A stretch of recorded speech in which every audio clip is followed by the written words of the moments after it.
negativity about the effort. Welcome back to the channel, guys. This is Fulham and Beyond. As always, Tim and Kai in the building, here to discuss the review of the quarterfinals of the Champions League this week. Bro, this was lit. I'm not going to lie. I really enjoyed this week's football, man. Yeah, really, really good. We'll start with the first game, Man City Dortmund. I mean, I was so hyped before this game. And to be honest, it delivered, bro. There was so many, drama incidents. Both teams played such good football as well. I was really impressed with Dortmund. Dortmund was a threat. Of course, Man City dominated the game, in possession-wise, and had more chances, I would say. But Dortmund was always dangerous. They were always there. You always knew it could happen something. You know what I mean? Yeah. They were never out of the game. Exactly. Even when they went down 1-0, you thought, right, Dortmund is still in this game. Because they, like you see, they had opportunities to score. I mean, let's talk about the first goal. Emre Can gives the ball away in the midfield. Really poor from him as well. Really. And then he can't get back very fast. It looks like he's not even pushing too hard to go back. And because the situation, but the problem is with Man City, even when the situation was almost cleared, the ball is on the outside and the goal line, you could say, okay, maybe they covered it now, but you never know with Man City. So the pass can't come in, De Bruyne is there, 1-0. You know what I mean? But it was a little bit cleared, but not fully cleared. But I don't know. Of course, at that point in the game, deserved. Yeah, definitely. Definitely, yeah. Like you said, the result in general, they deserved to win. Yeah. But it really should have been 1-1 just after that.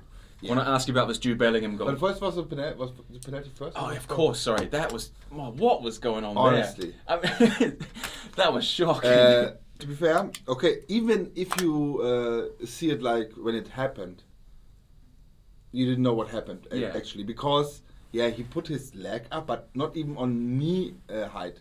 You know what I mean? Yeah. And then he holds his fucking face, he's screaming. Honestly, what I don't understand, of course, the referee just get affected of the screaming and acting from the things. And this is a fucking disgrace, to be fair. Because the referee should be, because anyway, the referee had quite a hard day, in my opinion. The referee should...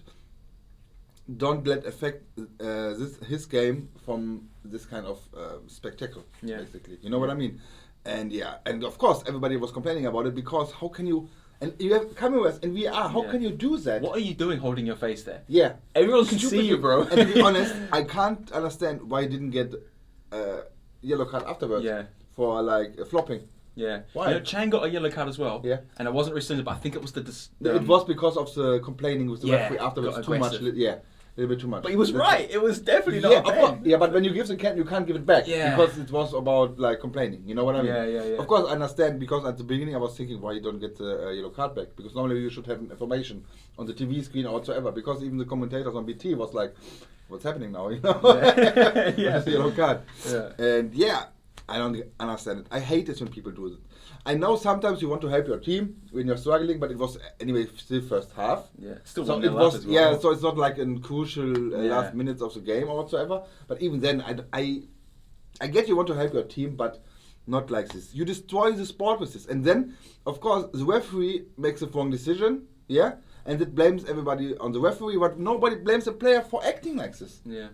Yeah, of course the referee did a mistake. Yeah, and a crucial mistake at that point. Of course, we rescued him, basically, but how can you be like this as a player, to be honest? That's where VAR works, to be honest, because I mean, it's clearly not a penalty. They've been able to look at it, tell the referee to go, have a look, and no pen. So I was happy with that, the VAR. Yeah. But I agree, it should have been a yellow card for Rodri. Because he's there holding his face like he's been fucking punched by Anthony Joshua, bro. I don't get it. He hasn't even been touched. I get when sometimes... Even if it's not a foul, you fall down. It's not flopping. You know what I mean? I get that. Sometimes it's happened, and it's not even like the player always say, oh, it should be a pen.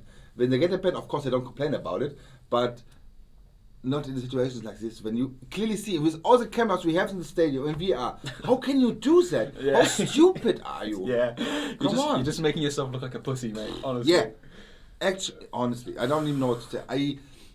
I was tempted to switch off just because of that. Because I can't stand this shit anymore, to be honest. I know, it's just such a disease in the game, man. It's such a disease. But like you said, the referee didn't have one of his greatest performances. He was really poor, so he gave that penalty, which was poor to begin with. But the second decision, right, so obviously you've seen it, Bellingham goes through on goal.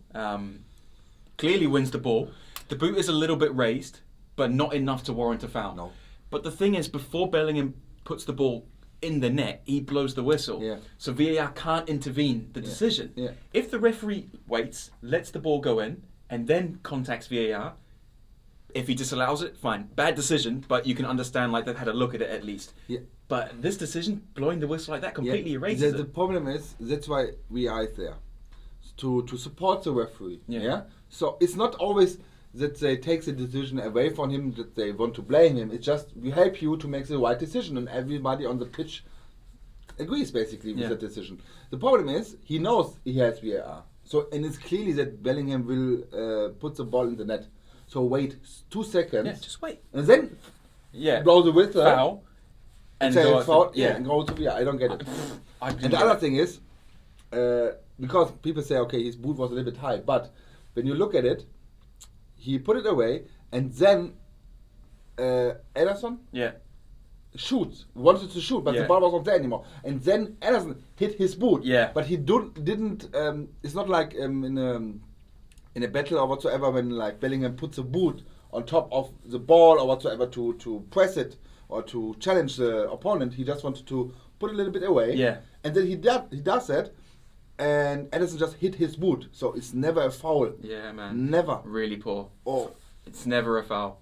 It's and this decision from the referee, because he knows he has VAR. That's why I don't get it. It looks a little bit suspicious to me, to be fair. Yeah. Honestly. Yeah, because he knows he has VAR. But to be honest, even after he made that decision, and he was like playing with his hair, and he looked nervous like on the pitch. Yeah, of course. He looked like should be. He's like, oh, I fucked up here. Honestly, I get the pressure the referees have nowadays, especially with VAR. Yeah. But of course, he sees a foul. In his opinion, is totally right. He's right to blow the whistle. Yeah. But you can see what happened afterwards. You know what? It's not like in the midfield where it's no threat of a goal or whatsoever. Yeah. So he could let go and then blow the whistle. Yeah. Should have been 1-1. And when you see it then in the monitor, and then say, I still think it's a foul. Well, it's not clearly. But at least you checked and you thought, okay, like the foot was up. Okay, I'm going to call it foul. Yeah. You know, but which is a wrong decision. But at least you could see they tried to do that. Yeah. That's what I'm saying. Yeah. But they completely ruined it. And like before we go further, Jude Bellingham in that game. Outstanding. What a player, mate. Defensively, offensively. I say retire the jersey now at Dortmund. Yeah. They didn't. Every time he leaves the club, he's going to get a jersey retired at this rate, mate. Honestly. Like Maradona. Yeah. He's Napoli. Naples. He's a star in the making. No, Foden was good as well. It's good for English players. No, really. Foden was really everywhere on the pitch. I really like Foden as a player. I don't like Man City, as everybody maybe. I said, no, don't like Man City. But I don't like Pep Guardiola always like praising the other teams, they're better than us and whatsoever. I don't like this shit, you know, because it's just not true. Yeah, just own it. Yeah, you're not like West Bromwich. You can play it then, maybe. Yeah, but not with Man City. It's the same when, of course, you always respect your opponent. Yeah. And you know that you can lose, but it's always like a little bit bullshitting to me sometimes. You know what I mean? And Foden is really a stand-up player. I see much better than Sterling, for example. Because he's trying much harder. Because Sterling is like a little bit of a diva, in my opinion, sometimes when it's not working or a foul, whining a little bit, you know what I mean? Yeah. But Foden is so full of energy and passion and shows it on the pitch. Mature as well. Even if he loses the ball, you can't be mad at him because he tries to get back at the ball like straight away and do a better thing in the next situation, you know what I mean? Yeah. Yeah, and Bellingham is just, he's 17, still 17. 17, man. And playing at that level. Let him 2 more years in Dortmund playing in a competitive league. It's hopefully Champions League next year. We don't know that yet, but you know what I mean. For even Europa League, to be fair, it's a good development for him. Yeah, definitely. 100%. Yeah, it looks good for Bellingham's development. And Dortmund did get their goal. Marco Reus. Yeah, it was a great goal. Haaland was a threat all night. Like he didn't really have any big major chances for himself. Where he went against Stones. True. What is Stones? Diaz, and he smashed him out of the way. Yeah, just like a little battle, you know, he fall down, but then he gets a little bit. You can see he tripping a little bit. Yeah. In the end, and then he couldn't like put the ball like over the keeper. I really wanted him to score that as well. His pace from like his starting pace. Even he's so big, he's very fast. He's fast, man. He's really like a young Ibrahimovic. He is. Honestly. He is like an Ibrahimovic. Yeah, he's for like real. a force, just a force in the front. Yeah. So he had major assist as well. Great pass through to Marco Reus and a great finish. I was really happy to see Marco Reus score, man, because I big up Marco Reus. I'm a big fan. But it just wasn't enough. Foden at the end getting the winning goal. Yeah, because I think Dortmund if they, it was already like a few, like 5-6 minutes left, and then they are not switched off, but they wanted to hold the tie. You know, and maybe that is a mistake against Man City. You have to try to make like more to ease yourself of the pressure to go forward as well. You know what I mean? Against a team like Man City would be like, but of course they're always dangerous. They can always score. I guess so.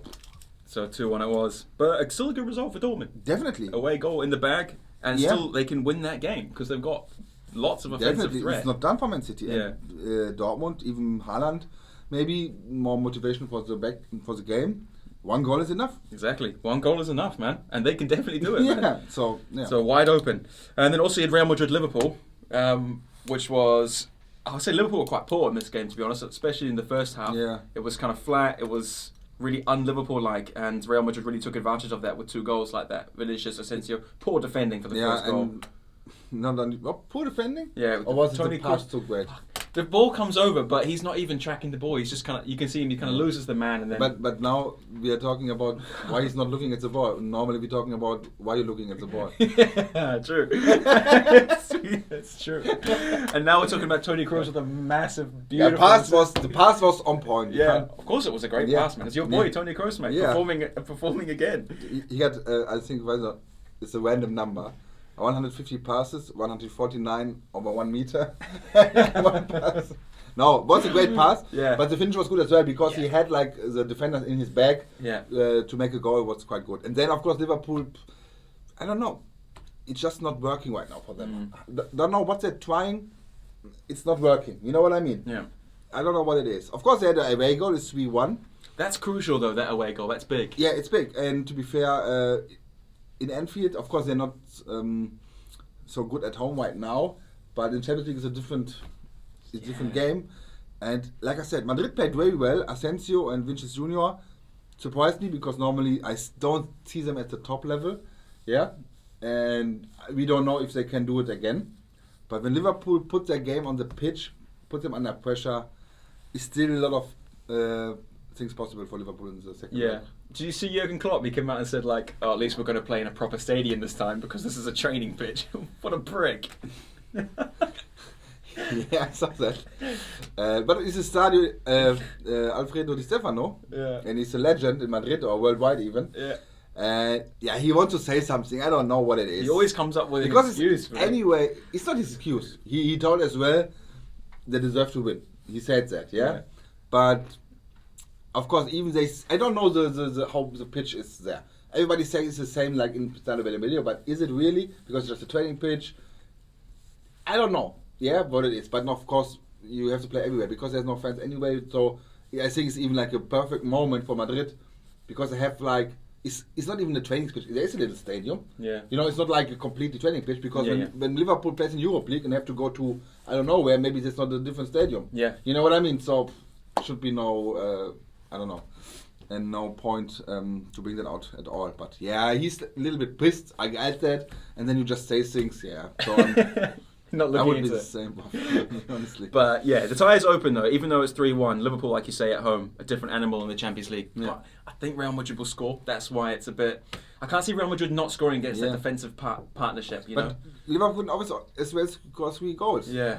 But to be honest, it would be good. It's a good result for the second leg as well. Yeah. And then obviously we had Bayern Munich PSG. That was an unreal game of football. Mbappe, what a start! Bayern were unusually open in the first half. Like normally you think Bayern is a very calm, collected unit. Like I would say they had lots of the ball, but they were very open. But to be fair, when the first goal happened in the first 3 minutes, it changed your whole game plan. You just play at home. Of course. And to be fair, Bayern was quite dominant. They had like 36-4 shots on target. Definitely like dominating team. And they're just not clinical enough. Yeah. Because when the game goes out like, I don't know, 4-3 for Bayern, nobody would complain because it was what the game gives you. Yeah. But you can see Lewandowski not there. There's no different. Of course, Choupo-Moting did a good job. Yeah. Yeah, but he's not the kind of striker like Lewandowski. When you are a top team, you need a... Okay, I don't know, Paris didn't have it as well. When Mbappe or Neymar is out, who's coming next? Yeah. You know, Icardi is there as well. But in Bayern, you don't have like a second score. At least like... should not be a top scorer, but at least like a good one. You know what? On the bench, even with just a young guy, because not even young, because Musiala is not really a striker. Yeah. Yeah. So at least like maybe some from the youth team to sit on the bench just to have the striker there to bring on. But you can see, and Navi was missing because of the positive corona That was a shame. test. That was a shame. It's affects about. Even Bayern is a good team, yes, but they're not so deep. You could see that because the bench is not so stacked. Yeah. With offensive threats. The starting 11 is very strong. Yeah, and right now with the corona cases, with the quarantine, all the time there are always like a few players out. You know what I mean? Yeah. You could see this on the bench, like 5 players only on the bench. You know what I mean, to bring on. Yeah. Yeah. So, yeah, but it's still Bayern is always good. Of course. You can't write Bayern off even losing 3-2 at home. No. But you can't have more mistakes than Manuel Neuer like that first goal. That was really poor. Yeah, but to be fair, how often has he a mistake like this? So you could think about next 10 years, maybe no more mistake. Yeah. You know what I mean? So happened. It was a little bit, snowy, slushy snow on the pitch. The ball goes differently than he expected from his chest and then was down. Yeah, what happened? It's shit, of course, in a game like this. Yeah. But happened. But a good thing is that they could still score 2 goals. So every when they win with 2 goals. Yeah. Thing is about Paris, they're so electric on the counter-attack. Thing is, so Bayern in the second game will have to come out and have to score, and PSG on the counter are just lethal. Yeah. That pace up front, Mbappe yesterday was so fast. Even my not my nemesis, Neymar played quite well. Yeah, he did okay. Yeah, I saw he not so much show than usual. I think his Neymar played for the team I saw yesterday as well. It wasn't. He didn't think it was all about him. It was very teamwork. That's what I've talked about him. He can be one of the best players in the world when he does that. Yeah. But he rarely does it. Yeah. To be fair. He wants to make it about him. Yeah.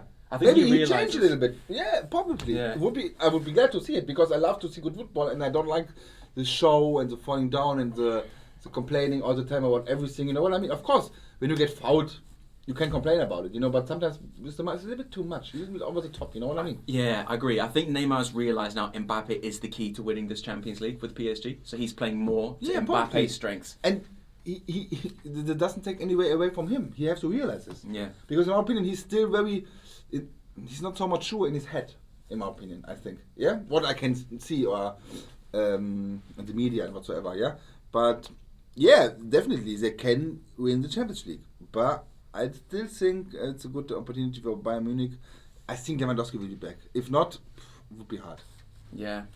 Yeah. Choupo-Moting did well though, scored his goal. Yeah, he did well. But like I said, he's a different kind of striker in the middle. Yeah, of course, he did his job. Yeah. Goal, he did. But it's not the same. When you concede a goal like in the first few minutes, let the game go by 10-15 minutes, completely different game. Then, Paris wouldn't score so easy, I think. Yeah. You see who was in the stadium watching the game? Jogi Löw was there. Yeah. Yeah, and Thomas Muller scored their header. And on the cameras on BT, they panned to Jogi Löw, he was just sitting there like this. I was thinking, maybe. I'm still calling for it. Yeah. I'm calling for Thomas Muller. Yeah. Draxler, is he in the squad? Is he in Germany's squad at the moment? No. He was outstanding. Yeah, but he's not in the squad. But Jogi Löw told him that, I think, 1.5 years, because he should start regularly for a team. He don't say you have to change teams, but it's true. You should start, of course, to be considered in the national squad. Yeah, he was really good, Draxler. Really impressed. I think his contract is up at the end of the year as well. But if he goes on deep in the Champions League and potentially wins it, Jogi Löw surely has a decision to make about him as well. Yeah, there is enough space in the squad, in my opinion, because like I said last time, there are a lot of players there, like 3 or 4 players who surely not make the squad. Because they're too young, too inexperienced, just to have like the first air of international football. Yeah. So there's enough space there in the squad. I reckon when we do our 23 predictions, I reckon Draxler will be in your squad. Because I reckon you'll be impressive for the rest of the season. You think so? Yeah. Maybe because it's former Schalke led. Yeah. Got to stay true to the roots, man. And in the last game, Porto-Chelsea, I said 1-0. I thought Porto were going to win this, and they didn't. Obviously, Chelsea won 2-0. That's a massive result. Actually, this is the only game I predicted quite right. Like at least the goal difference, because I said 1-3 Chelsea. Yeah. The win 3-0. Yeah. Was a very good performance from Chelsea. Very disciplined, very organized, trying to attack and create. But you could see Porto is a very good side. Of course, maybe the weather doesn't show it, but they were always dangerous. They always threat. They put so much passion on the pitch. Chelsea was just able to cope with that, in my opinion. Yeah. Big up Tuchel for that as well. Changing like a mentality. 100%. And yeah, they played good. And like a collective, good performance from every Chelsea player, I would say. Yeah, of course a little bit unlucky even. Havertz missed the empty goal after a pass from Werner. But like I said, Porto was always dangerous, like with set pieces or because Chelsea didn't have like so much big players in the squad, to be honest. And you have the massive defenders like Pepe from Porto, who always a threat in like after corner kicks. And yeah, would be, but still, I think this is one game where I think it's done because just of Chelsea's playing style. Yeah. But 2-0, Porto knows how to score away goals, as we know from the last matchup against Turin. So I think every result is quite interesting for the second leg. Yeah. We'll check about Mason Mount for that goal, that Chelsea goal. Mason Mount was outstanding again, in my opinion. He can't, but he will surely start anyway for England. Yeah, for sure. But it's not only that, the whole performance was very good from him, honestly. Yeah. And the goal, because he gets a ball, it's just 2 touches only. Yeah, it was such a nice turn. Just 2 touches, wow. You know what I mean? Yeah. And then to hit the ball with that power and precisely in the corner, was class, honestly. And the second goal from Chilwell? Yeah. That was nice as well. Defensive error, of course. Yeah, but he gets through it, and the defender's coming in, but he goes in front of him, pace, and man. then past the keeper as well. Yeah. Because normally you could think, okay, he tries to shoot now, but he sees a better opportunity, and that's nice. That's a huge result for Chelsea. 100%. Chelsea are really the dark horse in this competition, man, because they could do it, man. They really could. Because the semi-final, I mean, they have the quality. Yeah. They have the coach. They have the experience. And they have enough quality on the bench as well to bring someone on. Even now, this game, okay, team started, did a good job, didn't score a goal, but you still have Tammy Abraham on the bench, Giroud. Yeah, you've got depth, proven man. goal scorers, you know what I mean? Yeah, Chelsea dark horse for this competition. Yeah, I thought you was. I'm always right, bro. It's fucking guy, honestly. But yeah, look, it was great, to be fair. And do you know what I want to say, like, being English as well, big up the English players, like the Fodens, the Bellinghams, the Mounts, really impressed me. So I'm really happy to see that. And the results are not over yet. Like you say, like Liverpool, for the English, all 3 English teams could reasonably get through here. Yeah. But let's see, maybe the German teams will dominate. Dortmund-Bayern semi-final would be quite lit as well, to be honest. Yeah. That would be really nice. But can't see that right now. Yeah. But we'll see. But anything's possible. Yeah. Of course, we'll have our predictions coming back this time. Well, not this time, sorry, but on Tuesday next week. Before the second legs drop. So, yeah, I'm really excited for these second legs. Like I say, Chelsea-Porto is probably the only one which is probably a bit too far for Porto, but the other 3 are probably still wide open. So, big up the Champions League. Really enjoying it. And, stay tuned tomorrow. We've got our Fulham vs Wolves preview. Premier League is back. Fulham is back. And to be honest, it's a must-win game. Yeah. So, let's see how that goes. But we will talk about this tomorrow. Yeah, for sure. All right. So, from myself, from Kai, thank you so much for watching. See you in the next one, guys. Bye-bye. Hey guys, it's me, Kai, and Tim from Fulham and Beyond. Thank you for watching our video, and if you like what you see, maybe you want to subscribe and put the notifications on so you can see more of our content, and we always appreciate a like as well. Yeah, definitely. If you do have any topics that you'd like us to discuss as well, feel free to send us a message on Instagram or comment on our YouTube channel or put the link to that Instagram in the description below. Thanks so much. Thank you.